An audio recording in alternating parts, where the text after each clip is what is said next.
Hello, in this video I'm gonna show you how to enter safe mode on Samsung Galaxy A26. To do it, first you need to press and hold on power and volume down. Then, when this screen shows, press and hold on power off button.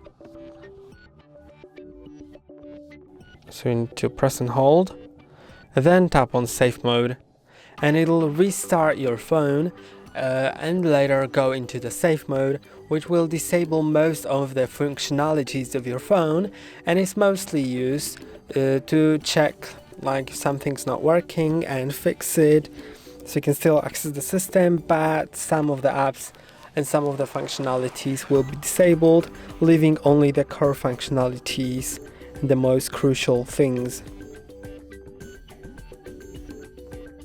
And now you can see we are in the safe mode. I can unlock the phone,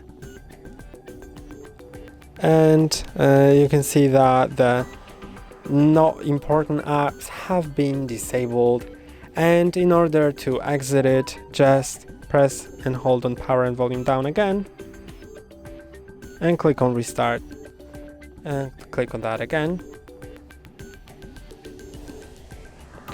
And that's all for today. Don't forget to like and subscribe. See you next time.